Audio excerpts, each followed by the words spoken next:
છોટાઉદેપુર જિલ્લાનું ધોરણ 12 વિજ્ઞાન પ્રવાહનું 66.34% પરિણામ, જ્યારે સામાન્ય પ્રવાહનું 92.30% પરિણામ જાહેર। 12 સાયન્સના 2 કેન્દ્ર પર 672 અને સામાન્ય પ્રવાહના 11 કેન્દ્રના પરિણામ 6413 પરીક્ષાર્થીઓ પાસ થયા। ધોરણ 12 વિજ્ઞાન પ્રવાહમાં આયન આરિફ મંસૂરી HS સિરોલાવાલા હાઈસ્કૂલ, જેને 650 માંથી 591 ગુણ મેળવીને 90.92% અને 99.11% રેન્ક મેળવ્યા છે, જ્યારે Dhyan Jaymin Pathak Sapphire public school બોડેલીએ 700 માંથી 632 ગુણ મેળવીને 90.29% મેળવ્યા છે અને 98.80% રેન્ક મેળવ્યા છે। મયુનુદ્દીન બશીરભાઈ બેલીમ HSC રોલાવાલા હાઈસ્કૂલ, જેણે 650 માંથી 582 ગુણ મેળવીને 89.54% મેળવ્યા છે અને 98.37% રેન્ક મેળવ્યા છે। જ્યારે સામાન્ય પ્રવાહમાં છોટાઉદેપુર જિલ્લામાં પ્રથમ દિયા સતીશભાઈ શાહ VR શાહ સાર્વજનિક હાઈસ્કૂલ પાવી જેતપુર, જેને 700 માંથી 675 ગુણ મેળવીને 92.42% મેળવ્યા છે અને 99.97% રેન્ક મેળવ્યા છે। બીજા ક્રમાંકે સહારા સાજિદ મેમણ DB પારેખ હાઈસ્કૂલ સંખેડા, જેણે 700 માંથી 652 ગુણ મેળવીને 93.14% મેળવ્યા છે અને 99.65% રેન્ક મેળવ્યા છે। જ્યારે ત્રીજા ક્રમાંકે Pratham Mahendrabhai Patel Sapphire public school Bodeli, જેણે 750 માંથી 696 ગુણ મેળવી 92.80% મેળવ્યા છે અને 99.31% રેન્ક મેળવ્યા છે।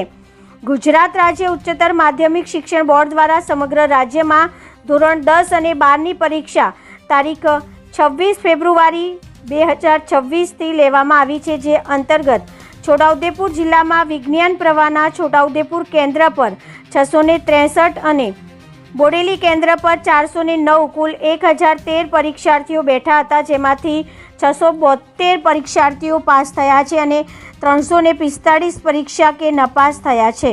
બંને કેન્દ્રનું પરિણામ 66.34% નોંધાયું છે, જેમાં ગ્રેડ વાઇઝ A1માં 1.9, A2માં 11, B1માં 50, B2માં 104, C1માં 174, C2માં 262, Dમાં 71 ગ્રેડ મેળવ્યા હતા। બંને કેન્દ્રમાં સૌથી વધુ પરિણામ બોડેલી કેન્દ્રનું 84.35% આવ્યું હતું। ધોરણ 12 સામાન્ય પ્રવાહની કુલ 11 કેન્દ્રો પર પરીક્ષા યોજાઈ હતી, જેમાં 6948 વિદ્યાર્થીઓ પરીક્ષા આપવા બેઠા હતા, જેમાં 6413 વિદ્યાર્થીઓ પાસ થયા અને 565 વિદ્યાર્થીઓ નાપાસ થયા। છોટાઉદેપુર જિલ્લાનું સામાન્ય પ્રવાહનું પરિણામ 92.30% નોંધાયું છે। છોટાઉદેપુર કેન્દ્રનું 86.76%, બોડેલી કેન્દ્રનું 96.65%, સંખેડા કેન્દ્રનું 94.63%, પાવી જેતપુર કેન્દ્રનું 96.30%, ભીખાપુરા કેન્દ્રનું 88.96%, નસવાડી કેન્દ્રનું 96.32%, તેજગઢ કેન્દ્રનું 93.38%, કોશિંદ્રા કેન્દ્રનું 95.16%, સિથોલ કેન્દ્રનું 98.68%, ભેસાવહી કેન્દ્રનું 98.71% અને કવાટ કેન્દ્રનું 81.85% પરિણામ નોંધાયું છે। સૌથી વધુ પરિણામ ભેસાવહી કેન્દ્રનું 98.71% નોંધાયું છે, જેમાં ગ્રેડ વાઇઝ A1માં 10, A2માં 195, B1માં 820, B2માં 1511, C1માં 1910, C2માં 1633, Dમાં 330, E1માં 4 ગ્રેડ મળ્યા હતા। નમસ્કાર। ગુજરાત માધ્યમિક અને ઉચ્ચતર માધ્યમિક શિક્ષણ બોર્ડ ગાંધીનગર આયોજિત ફેબ્રુઆરી 2026ની બોર્ડની ધોરણ 12 વિજ્ઞાન પ્રવાહ અને ધોરણ 12 સામાન્ય પ્રવાહની પરીક્ષાઓના પરિણામો આજરોજ જાહેર કરવામાં આવેલા છે। સદર પરિણામોની અંદર છોટાઉદેપુર જિલ્લાનું ધોરણ 12 વિજ્ઞાન પ્રવાહનું પરિણામ 66.34% નોંધાયેલું છે। ગત વખતના પરિણામો કરતાં 4.23%નો વધારો ધોરણ 12 વિજ્ઞાન પ્રવાહના પરિણામની અંદર જોવા મળેલો છે। જ્યારે સામાન્ય પ્રવાહની વાત કરીએ તો સામાન્ય પ્રવાહની અંદર 92.30% જેટલું પરિણામ અત્રેના જિલ્લાનું નોંધાયેલું છે, જેમાં ગત વખતના પરિણામો કરતાં 1.31% જેટલો ઘટાડો નોંધાયેલો છે।